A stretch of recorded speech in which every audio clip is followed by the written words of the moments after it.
So I'd like to introduce the first speaker, which is Dennis Geurts, and he will present about his project Aelora.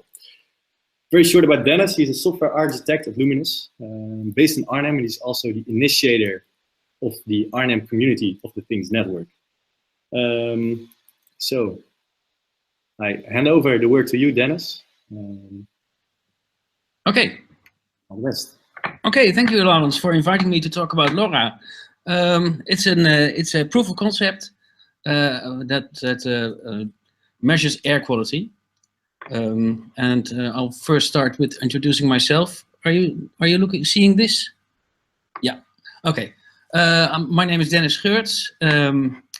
I live, as Lawrence said, in the east of the Netherlands, and I work at Luminous Arnhem. And these are the things I'm doing when I'm not working, earning my money. So on to the next slide. These are my colleagues. I didn't do the project myself by myself. Also, Jacco, Richard, and Ivo worked closely with me to accomplish this. So, what is LoRa? Aelora. LoRa is a proof of concept.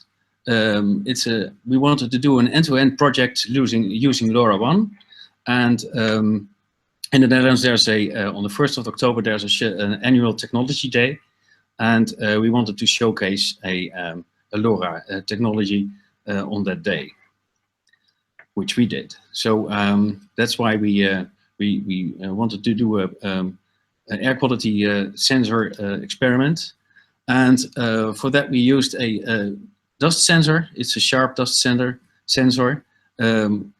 We connected it, hooked it up to the Arduino Nano, and used the microchip LoRa module, the RN2483, and sent several messages on different ports to measure the air quality. And of course, it was all inside a very nice package, a 3D printed bird. Well, it's nice for people to, it's much more appealing for people to look at. Okay. So the architecture is as follows. The LoRa birds uses LoRaWAN to connect to the Things network. It sends its messages to the Things network. Then these messages are handed over via MQTT to a Raspberry Pi. And this Raspberry Pi has a Node.js application running that sends all the data to the Firebase real-time database. And this Firebase real-time database also hosts a web application which you can look at. And it's really, really quite simple. It couldn't have been more simple to connect to it. So about future improvements for Aelora, this is really a proof of concept, just showing that we can do it from end to end. Energy consumption really needs to improve. We might be able to add some solar cells. Also, we used off-the-shelf components, which is always nice for prototyping, but afterwards you really should go to a custom-made PCB.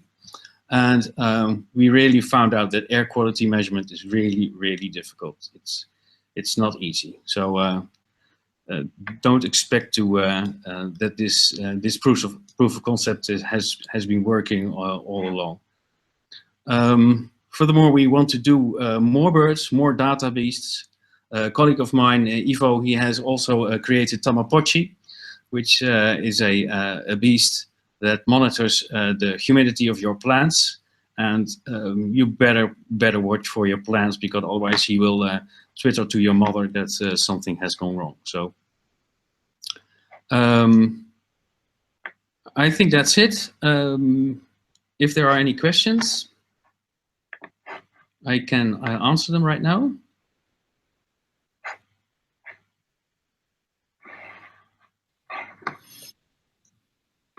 Well, thanks a lot for sharing this, Dennis. I think it's a nice project for which LoRa, with LoRa technology, is very suitable. Yes, it is. So a question that's now popping up, so how do you define air quality? Like, do you have some benchmarking there, or how does that work for you? Yeah, that was really hard. There's not really we weren't able to really calibrate the air quality standards. So that's something we really want to look at in the future.